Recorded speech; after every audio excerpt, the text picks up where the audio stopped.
CBSE 12वीं की परीक्षा को लेकर अब फैसला हो चुका है। वो छात्र जो पिछले करीब अब 1.5 साल तक कहा जा सकता है जो 12वीं में ही थे, उनके लिए साल लंबा होता जा रहा था।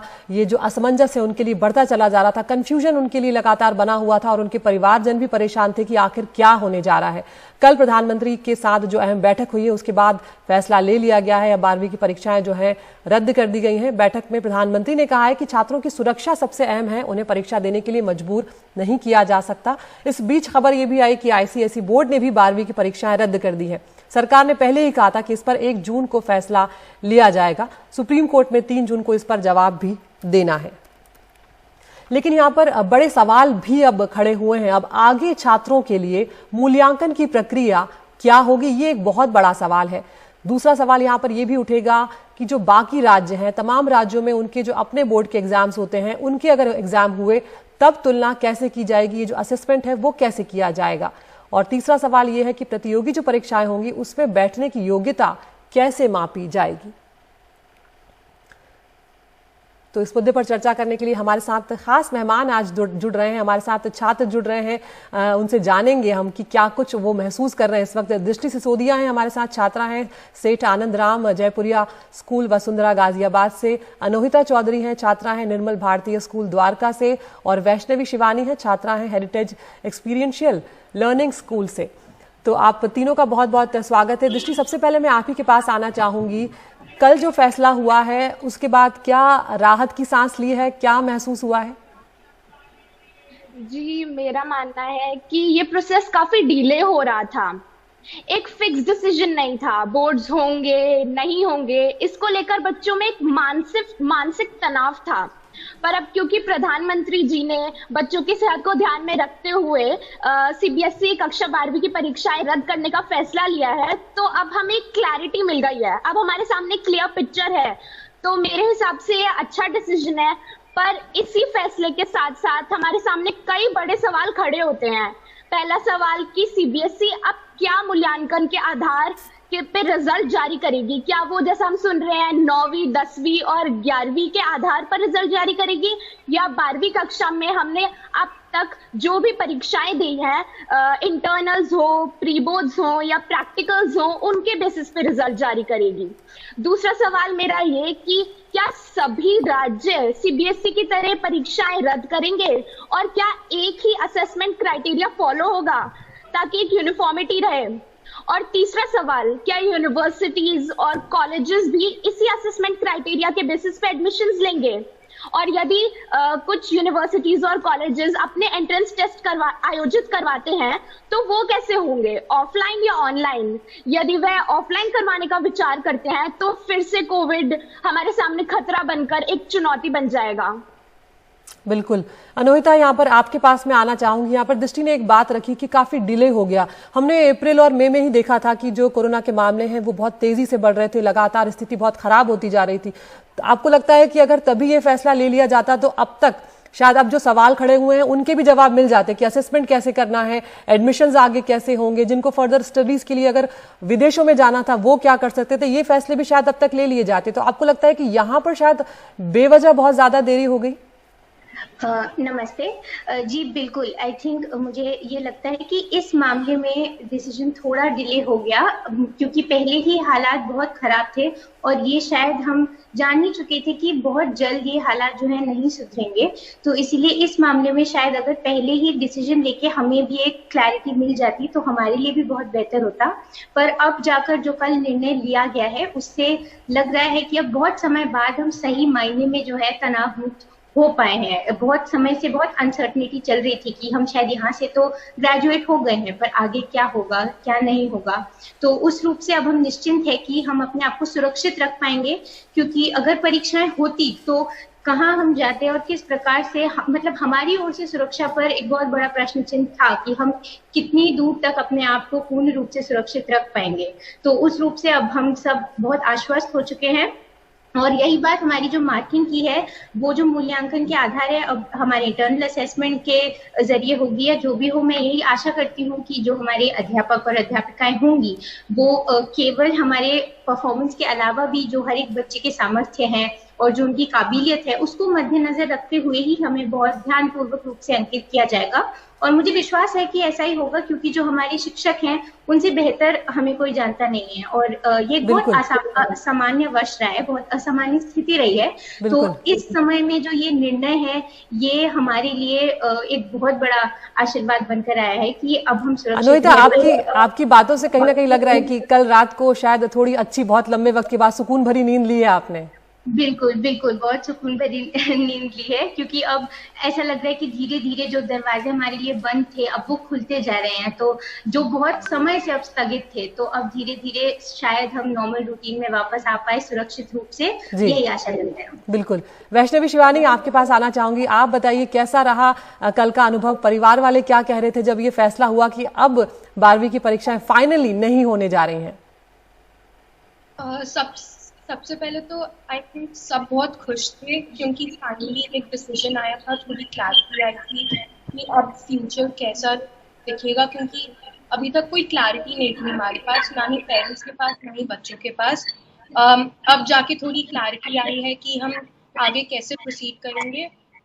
सब बहुत खुश थे, क्योंकि I think majority students and parents को कैंसिलेशन ही चाहिए था, क्योंकि ये हमारी हेल्थ के बारे में हेल्थ के लिए डेंजरस हो सकता था। अब हमारे पास एक डिसीजन क्लैरिटी आई है, और जैसे कि अभी दोनों ने कहा है, क्वेश्चंस रेज होते हैं अब हमारे की इंटरनल असेसमेंट कैसे लिया जाएगा, हमारी स्कोरिंग कैसी होगी। बट हाँ, ये फर्स्ट स्टेप था और थोड़ा रिलीफ मिला है हम सबको। बिल्कुल। दृष्टि, यहाँ पर वापस एक बार आपके पास आना चाहूंगी। यहाँ पर अब जब असेसमेंट की बात आ रही है, ये एक बहुत बड़ा सवाल है, क्योंकि हम ये भी देख रहे हैं कि डीयू का यहाँ पर ये कहना है कि योग्यता के आधार पर ही डीयू में दाखिला होगा। डीयू हम एक एग्जाम्पल के तौर पर ले रहे हैं, लेकिन आगे भी तमाम यूनिवर्सिटी के सामने ये सवाल खड़े होंगे कि जिन लोगों के जो भी रिजल्ट आ रहे हैं उनको किस तरह से लिया जाए, कट ऑफ लिस्ट कैसे जारी की जाए। ऐसे में आपकी प्रेफरेंस क्या रहेगी दृष्टि, कि क्या ये जो एक और ऑप्शन दिया जा रहा है कि 3 साल के रिजल्ट का जो एग्रीगेट है वो निकाला जाए, या फिर आपको लगता है कि जो इस साल का जो 12th क्लास का आप लोगों का प्री बोर्ड हुए हो या टेस्ट हुए हो या जो भी असेसमेंट असाइनमेंट्स रहे हो उनको लेकर जो असेसमेंट हुआ हो उसके आधार पर रिजल्ट आना चाहिए?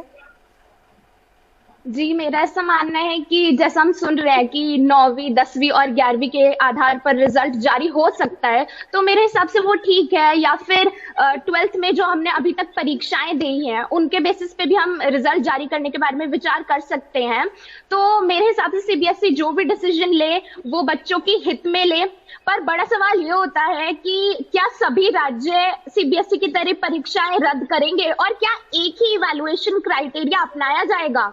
तो इसमें मेरा मत ये है कि सेंटर को सभी राज्यों के साथ एक मीटिंग करनी चाहिए और उन्हें राजी करना चाहिए। और यदि ऐसा नहीं होता है, क्योंकि हम जानते हैं कि शिक्षा एक राज्य का विषय है, सेंटर का फैसला एक राज्य पर बाध्य नहीं है, वह केवल उन्हें सुझाव दे सकते हैं। तो इसमें मेरा मानना यह है कि सेंटर, केंद्र सरकार या फिर सीबीएसई को एक कॉमन इवैल्यूएशन फॉर्मूला सेट करना चाहिए और उसको सुप्रीम कोर्ट में पेश करना चाहिए, क्योंकि सुप्रीम कोर्ट में भी अभी हम जानते हैं कैंसिलेशन को लेकर केस पेंडिंग था। तो अगर सुप्रीम कोर्ट के द्वारा आदेश जारी किया जाए तो सभी राज्यों में एप्लीकेबल हो सकता है और एक यूनिफॉर्मिटी इंश्योर हो सकती है। और फिर इसी फॉर्मूला के बेसिस पर हम यूनिवर्सिटीज और कॉलेजेस में भी एडमिशन करवा सकते हैं। तो ये एक मेरा सुझाव है। बिल्कुल। तो यहाँ पर आपको यही लगता है कि एक ही हो असेसमेंट का तरीका, ताकि जब आगे एडमिशन की दिक्कत आए तो वो लोग जो सीबीएसई में हैं या वो लोग जो स्टेट बोर्ड में हैं उनको अलग अलग तरीके से ना आंका जाए। एक ब्रेक के लिए रुकते हैं, आप तीनों से ये चर्चा हम जारी रखेंगे। तो 12वीं सीबीएसई की परीक्षाएं रद्द हो चुकी हैं। आईसीएसई ने भी अब ये फैसला ले लिया है, अब राज्यों के ऊपर है। हमारे साथ 3 छात्राएं जुड़ी हुई हैं, अनोहिता है, दृष्टि है हमारे साथ और वैष्णवी है। वैष्णवी, आपकी आगे की क्या तैयारी थी और किस तरह से ये जो थोड़ा डिले हुआ है सब कुछ उसके चलते वो प्रभावित हुई है, या क्या आपकी तैयारी थी आगे के लिए 12वीं के बाद? 12वीं के बाद मैं दिल्ली यूनिवर्सिटी के लिए एम कर रही थी, तो मेरे लिए बोर्ड एग्जाम्स तो बहुत इम्पोर्टेंट थे।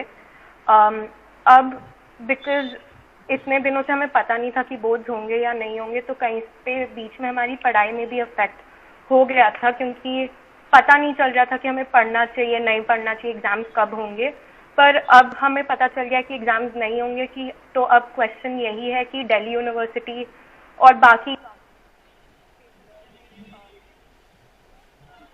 जी वैष्णवी, आपकी आवाज़ बीच में अचानक आना बंद हो गई, लेकिन जिस तरह से आपने बताया कि दिल्ली यूनिवर्सिटी में आप एडमिशन के लिए एम कर रही थी और उसी के लिए आप तैयारी भी कर रही थी, लेकिन मुश्किलें आई। दृष्टि, आपकी क्या तैयारी थी और क्या ये सब जो पूरी प्रक्रिया हुई है जिस तरह से, उसके चलते उस पर प्रभाव पड़ा है?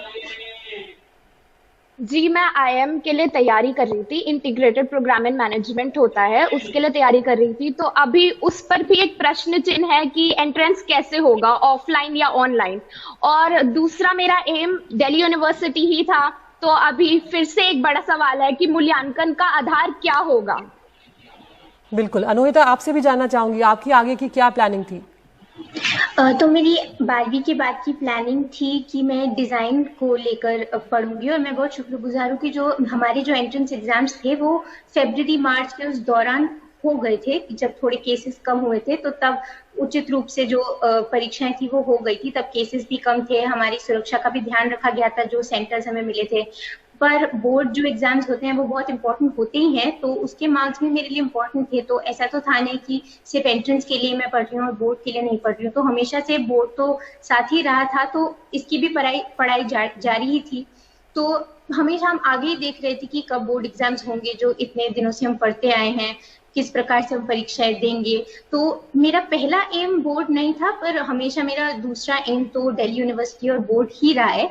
तो उस प्रकार से मैंने हमेशा वैसे चाहा ही है कि इस मतलब जैसे जैसे केसेस बढ़ने लग गए कि बोर्ड ना हो, क्योंकि हमारी जो सुरक्षा है और हमारा जो जीवन है वो सर्वप्रथम और वो सर्वोपरि है।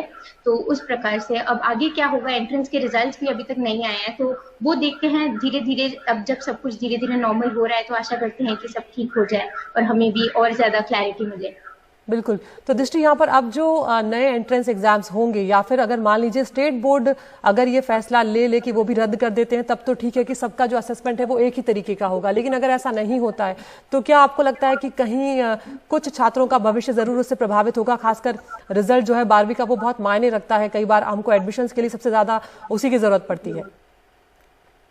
जी हाँ, एक यूनिफॉर्मिटी नहीं होगी तो थोड़ा अनफेयर होगा कुछ विद्यार्थियों के लिए। पर अब हम तो यही आशा करते हैं कि एक uniform method evaluation criteria formulate हो, ताकि सबको फेयर बेसिस पे जज किया जाए। बिल्कुल। अभी देखते हैं आगे क्या होगा।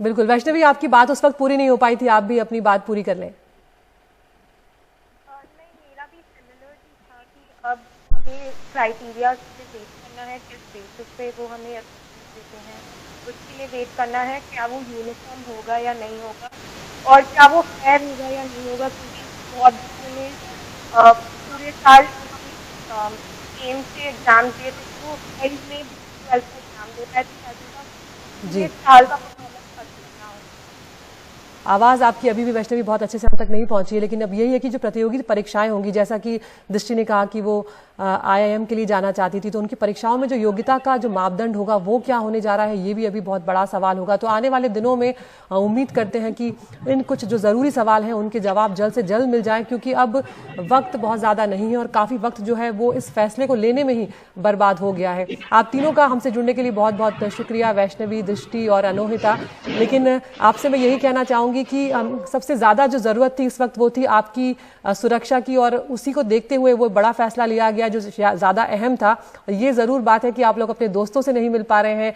12th था आपका, स्कूल का आखिरी साल था, स्कूल जाते, फेयरवेल्स होते, वो एक अलग बात होती, लेकिन वो नहीं हो रहा है। लेकिन उनसे सबसे ज़्यादा ज़रूरी जो था वो थी आपकी सुरक्षा, जो कम से कम हो पा रही है। तो उम्मीद करते हैं आगे जल्द से जल्द इन सभी चीज़ों को लेकर फैसला होगा और आप लोग जो हमारा भविष्य है वो अच्छे से आगे बढ़ेंगे। बहुत शुक्रिया आप तीनों का हमसे जुड़ने के लिए।